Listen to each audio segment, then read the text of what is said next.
Hello everyone, my name is Zoithro and today I'm going to be talking about class 9 to 10's chemistry book's third chapter, which is entitled as Structure of Matter.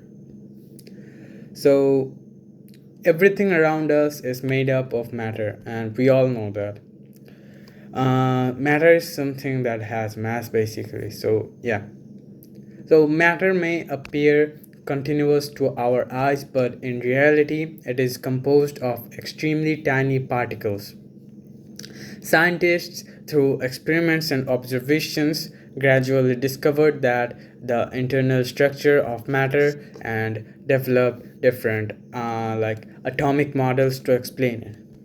So in this chapter, we will talk about and discuss about atoms, subatomic particles, isotopes, atomic models, and etc.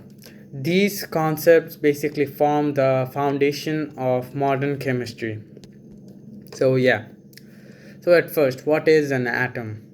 An atom is the smallest particle of an element that retains the chemical properties of that element.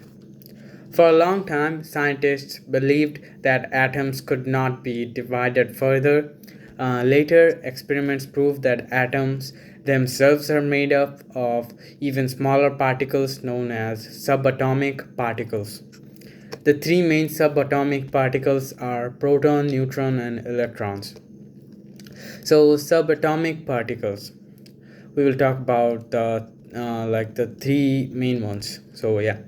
The first, proton. The proton is a positively charged particle located inside the nucleus of an atom. The charge is plus 1, relative mass is 1 mu, located inside of the nucleus. So, the number of protons determines the identity of an element. For example, hydrogen contains 1 proton, carbon 6, oxygen 8. If the number of protons changes, then the element itself changes. So, yeah. Now, electrons. The electron is a negatively charged particle that moves around the nucleus in different shells or energy levels. The charge is minus 1, very small mass, and yeah. So, after that, we have neutron. So the neutron is a natural particle found inside of the nucleus. Properties: no charge, relative mass nearly equal to proton, and located inside of the nucleus. So yeah, it helps us increase the mass and stability of the nucleus. So now we'll talk about atomic number. The atomic number of an element is equal to the number of protons present in the nucleus. Since neutral atoms contain equal numbers of protons and electrons, atomic number also represents the number of electrons in a natural atom. For example, sodium has 11 protons, therefore, the atomic number is 11. The atomic number is represented by capital Z. So, yeah. Now, mass number. The mass number is the sum of the total number of protons and neutrons in the nucleus. Mass number is like proton and neutrons numbers added together. For example, sodium contains 11 protons and 12 neutrons, so therefore the mass number is 11 plus 12 equals 23. So yeah, mass number is represented by capital A. Relationship between atomic number and mass number.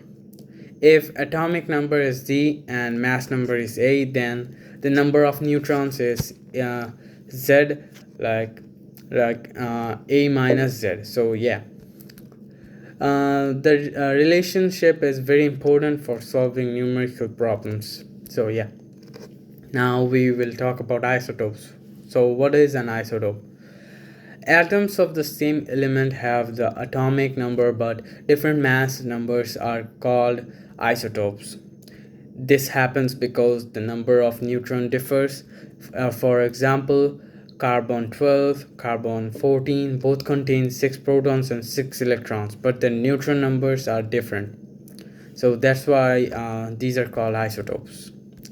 So, what are the uses of this? Isotopes have many practical applications, such as in medicine. Radioactive isotopes are used in cancer treatment and diagnosis of diseases. So, yeah, in agriculture as well, used to improve crop production and study plant growth. Then, in archaeology, carbon 14 is used to determine the age of the fossil and ancient objects.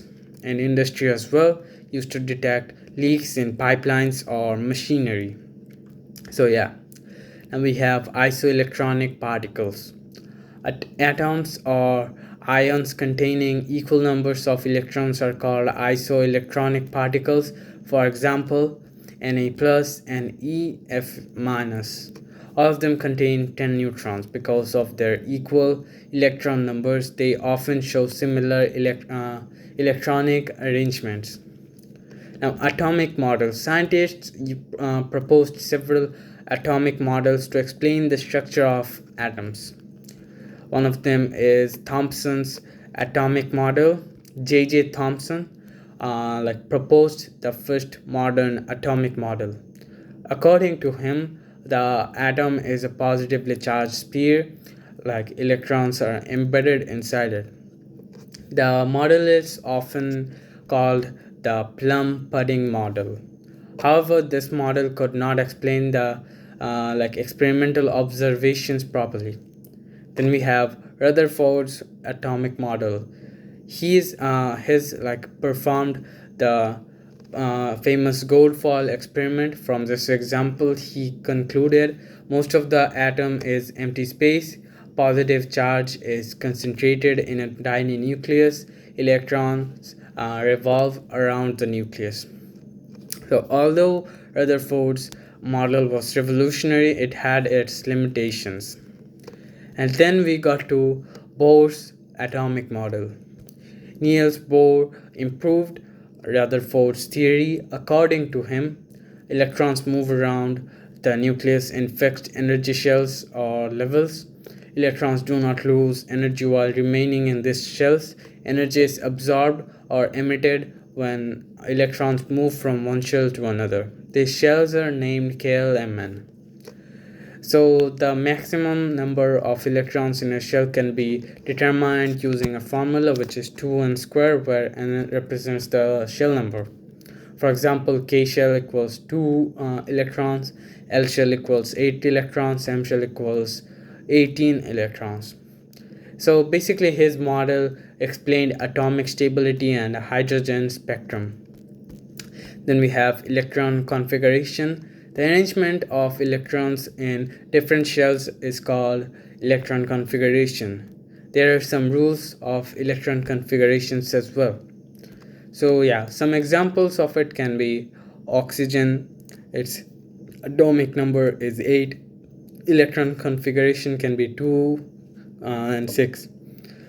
Sodium, its atomic number is 11, its electron configuration can be 281. Chlorine is 17, so it can be 287. So electron configurations helps determine valency, chemical properties, reactivity of elements. So what is valency? Valency refers to the combining capacity of an element.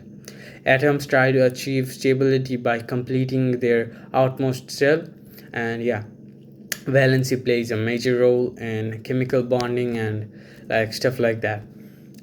So yeah, so what's the importance of this chapter? Understanding atomic structures help explain chemical bonding, reactions between elements, properties of matter, modern scientific technology, etc.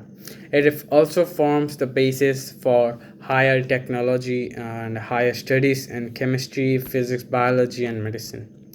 So yeah, I basically talked about chapter 3 here. It had a lot of important stuff. So yeah, I basically talked about everything in the chapter. So yeah, that's all for today. Thank you for listening to me.